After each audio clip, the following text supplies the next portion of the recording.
They decided at the end, when we showed up to the court support for the sentencing, they went into closed session. Thank you. I don't know what I can say, but just thank you.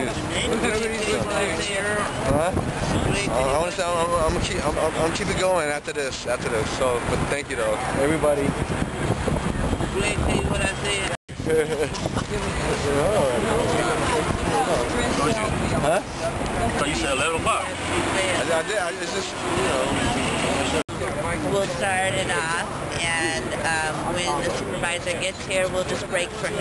I think everybody can hear me just fine, though, right? Yeah. You sound fine. Yeah, you don't need a megaphone, Shona. Yeah, I don't think I need a megaphone. I've been told that my voice projects. You know, we're going to start just in a few minutes here. I'm going to make some opening statements, and then we have some organizations other than Access to Love who have joined our protest of what's happening today. And ASA-SF and Black and Brown Just Cannabis Policy will be here with us. Supervisor David Campos will be here with us. Oh, good. And Supervisor Ross Mercarimi is attempting to break away and come and join us.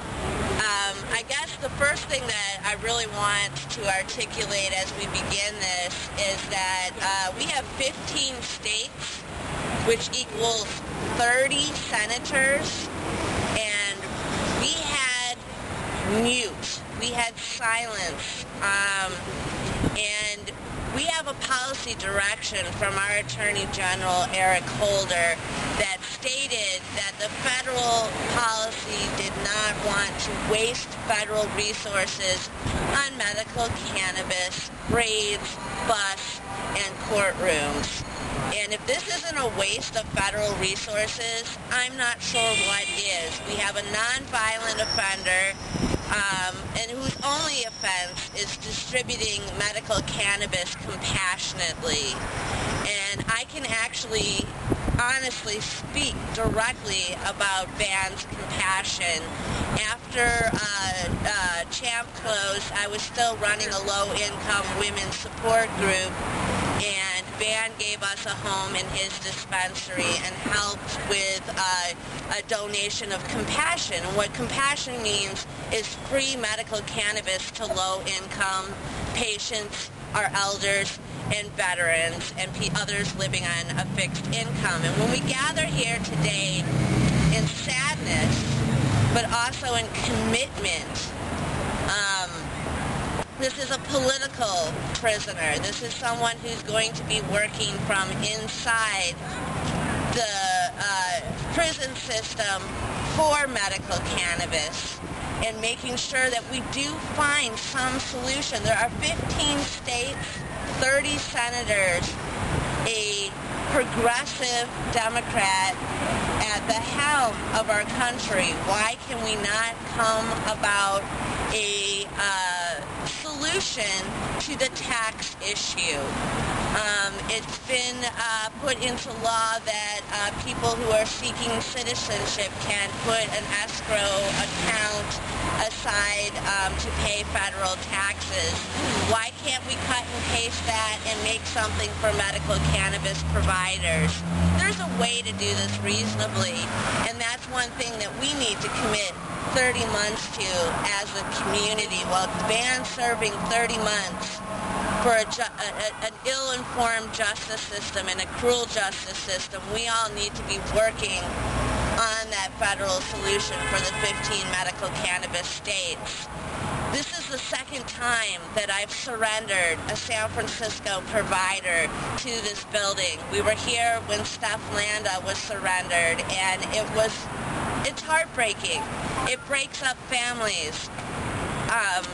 And that is part of the drug war, is breaking up families. And we have to focus on that issue as well.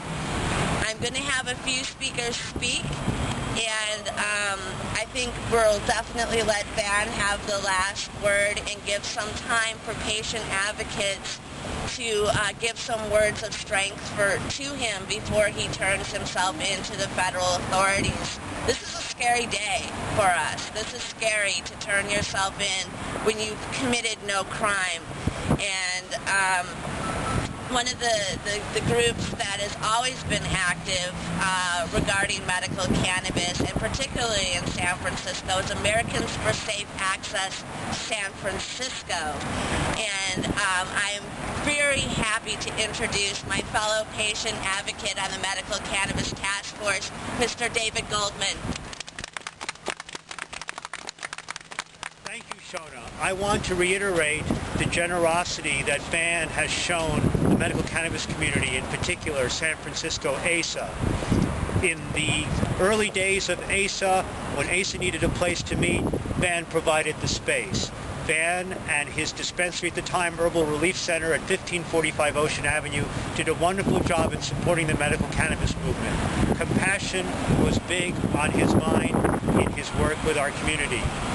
It's time for the federal government to harmonize its laws with state laws so that the 15 states plus the District of Columbia, which have legalized medical marijuana, can operate with appropriate structures and regulations without fear of federal prosecution. It's outrageous that this case has gone as far as it has, especially since Attorney General Eric Holder has issued a memorandum saying that legitimate medical cannabis dispensaries in states where medical cannabis is legal would not be prosecuted by the federal government. So I call upon the federal government today to harmonize its laws with the states that have passed laws legalizing medical cannabis so that we don't have to go through this over and over again. Thank you. Nice to work with David Goldman on the Medical Cannabis Task Force. There are 2 seats for patient advocates. I sit in one for Access of Love, and David Goldman sits in the other for ASA-SF, both local patient advocate groups fighting the good fight. I'm very happy to introduce Supervisor David Campos, who has been with us through the long haul, and this is also his second time being here with me as this building takes our family members. And, you know, I think we all love David tremendously and would love to hear his words of wisdom on this sad day.